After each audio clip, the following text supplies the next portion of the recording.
I'm Rebecca Peters from the Anthropology department, and we are here today. I'm here with my colleagues, Courtney Doucette from History, Soma Mei Sheng Fraser from English, and Vanessa Makey from Computer Science to share a little bit about what we've been doing together as a teaching square.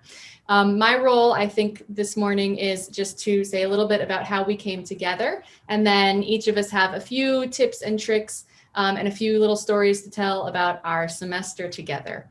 We're all fairly new to Oswego, and as it happens, I ended up meeting Vanessa and Soma at a little get-together at our lovely Dean Croyle's house. She was very lovely to bring several of us together who were newer faculty members, and I met them there, and I thought we sort of hit it off.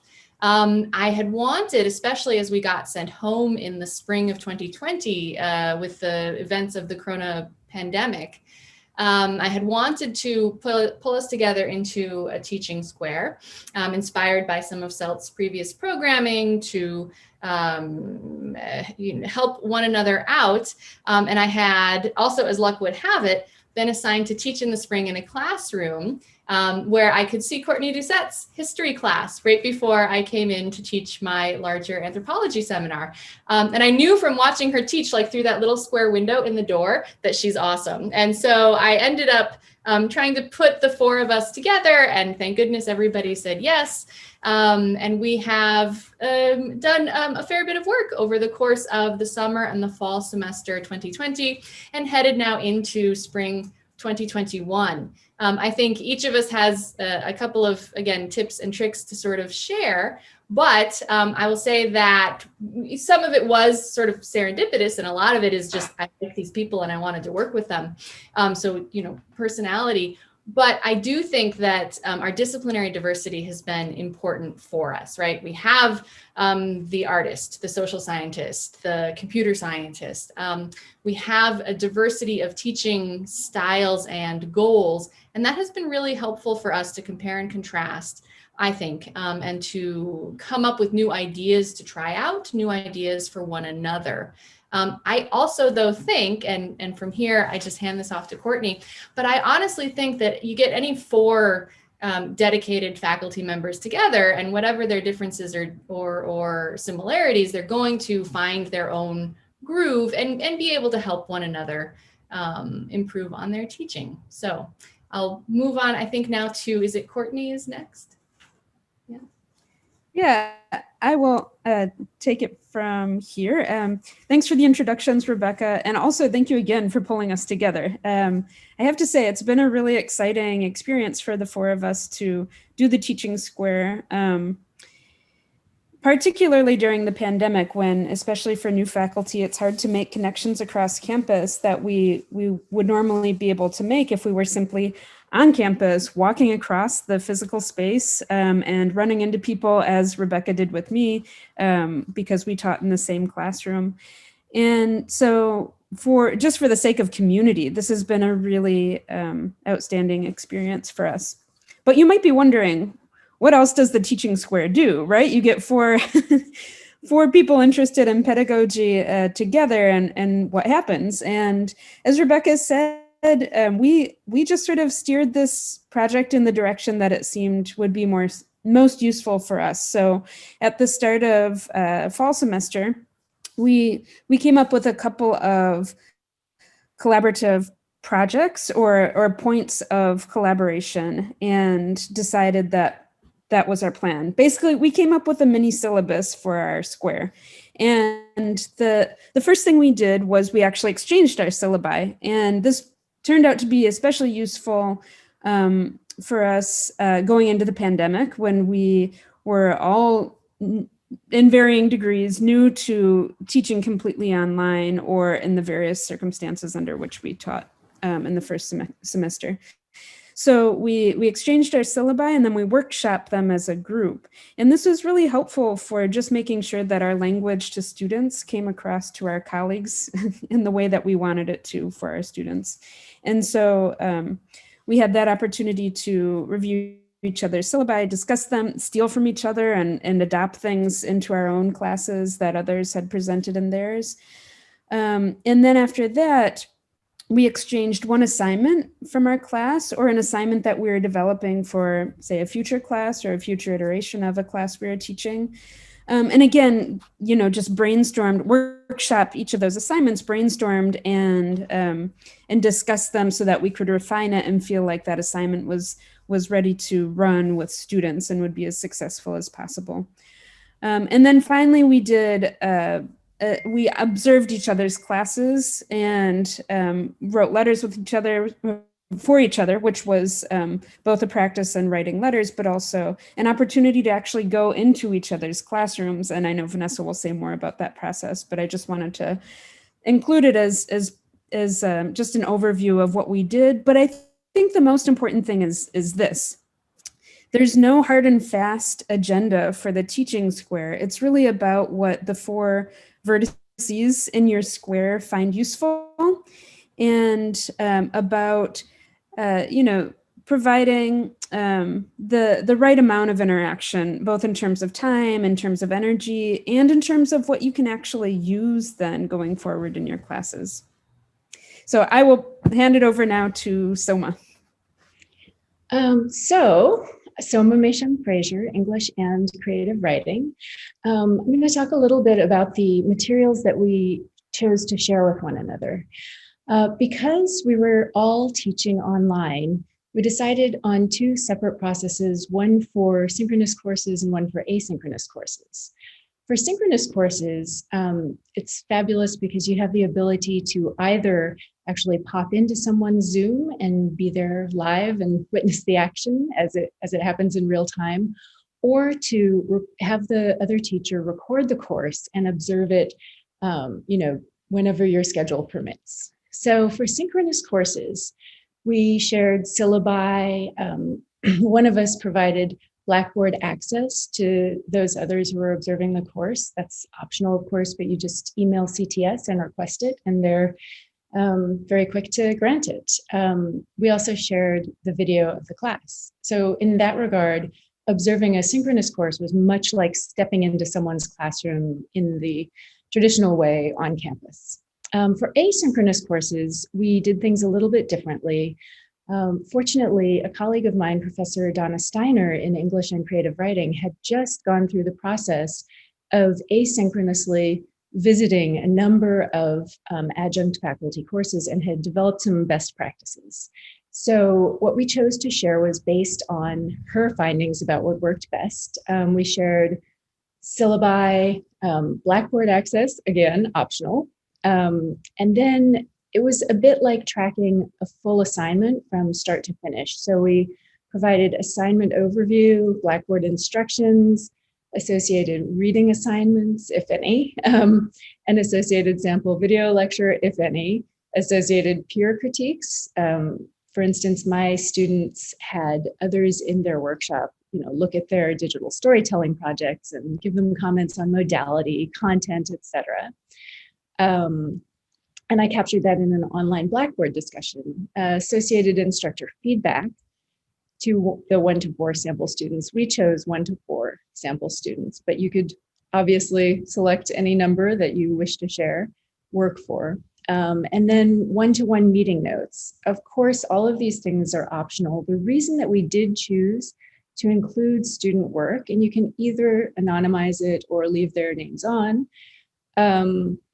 was that we felt it was crucial for folks to see the teacher interacting with the student. And in the case of asynchronous courses, that interaction is achieved through, the student providing a draft, say, and you looking at it, giving feedback, and then the student creating another iteration, you looking at that, et cetera, et cetera. So I'm going to now share my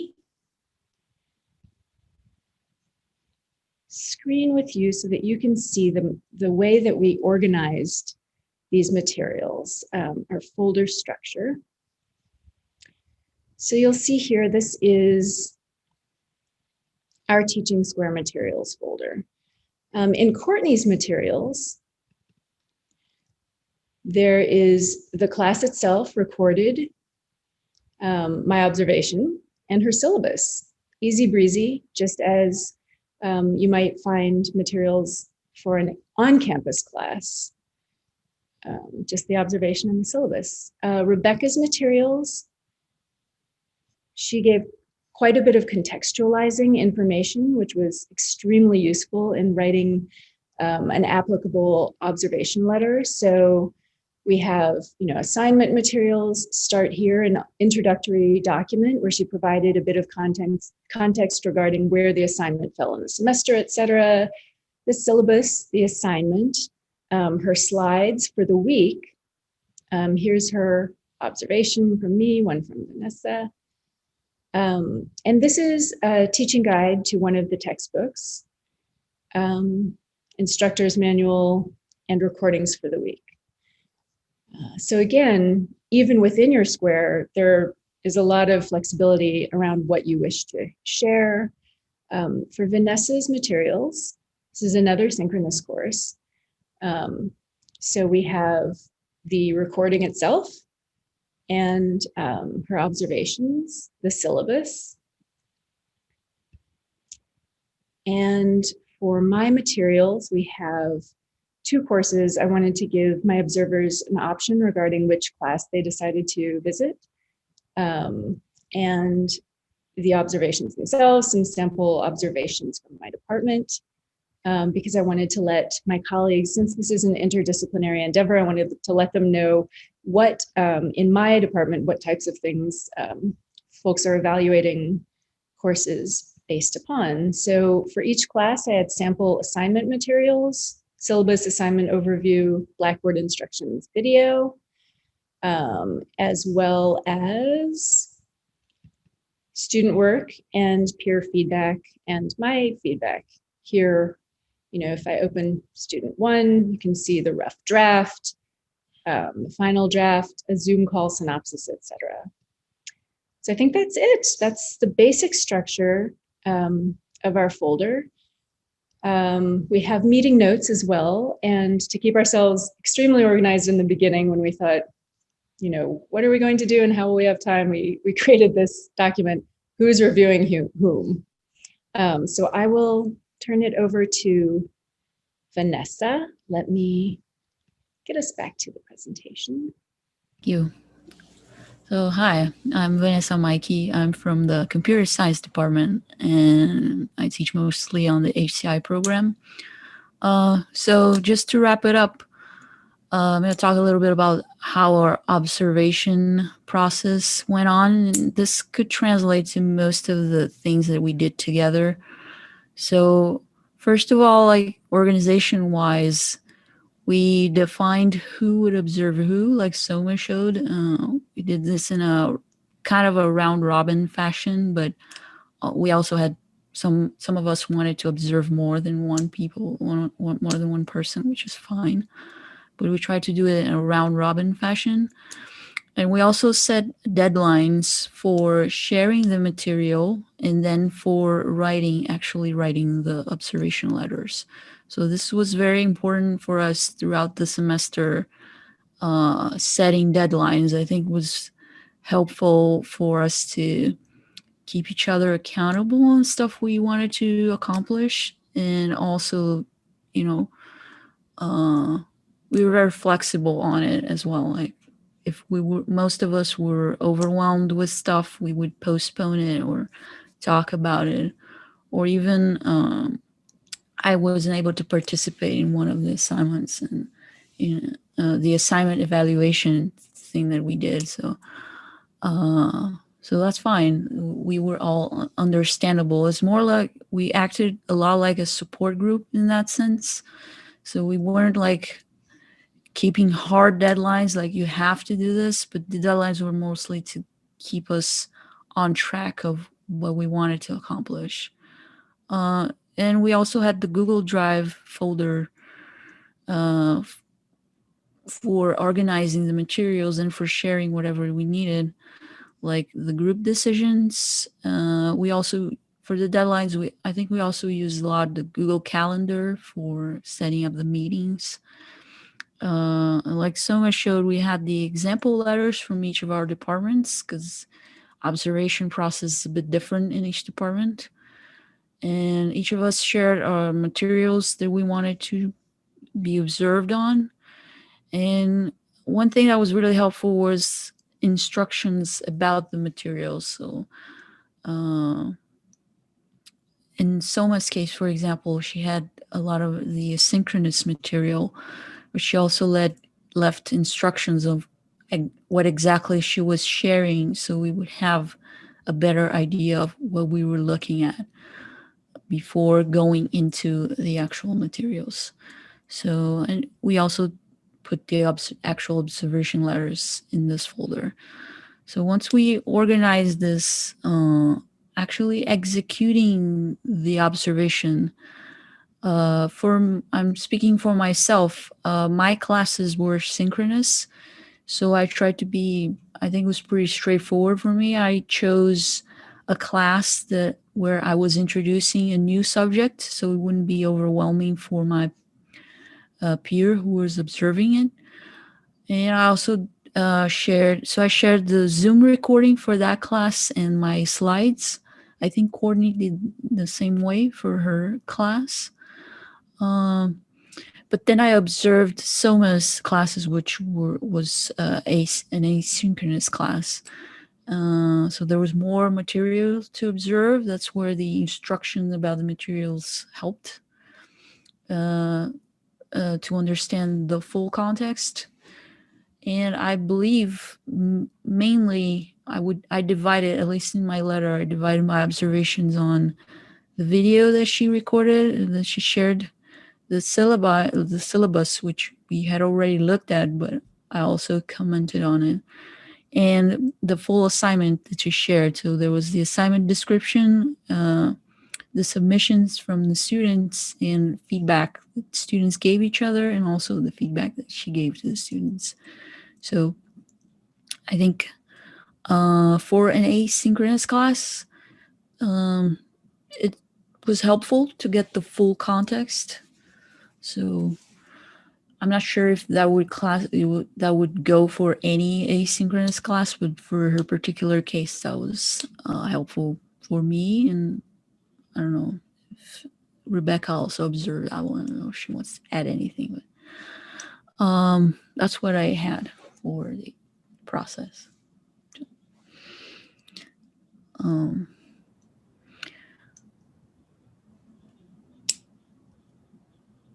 All right. At this point, I think we would open up for audience questions. Anything we didn't cover, team? I think we got just about everything. I guess if anyone is watching the video, I'm sorry. And I would just add, if anyone has any questions, please, by all means, feel free to reach out to any of us. We're happy to share our experience or suggestions for forming your own teaching square, or just making it the most productive and enjoyable experience possible. Agreed. Yes, you may go into the process thinking, oh, I'm creating extra work for myself, but in the end, it is extremely worthwhile.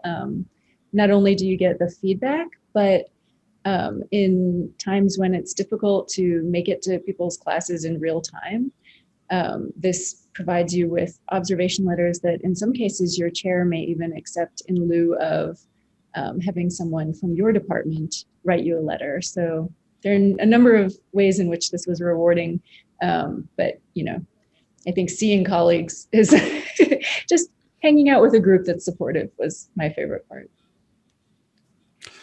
It's a really great practice, and I'm really glad you did that. And we'll encourage people to watch this, and I hope we do some of these in the future. I think it was so great. The feedback on your own materials is wonderful, but honestly, seeing other people's materials and other people's classroom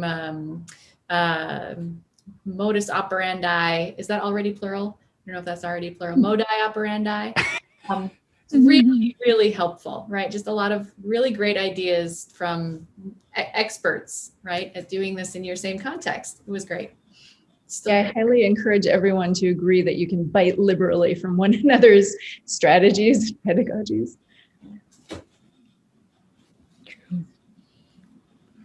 So thanks to John for the encouragement also. Well, and thank you. The very idea of the whole thing. That was great.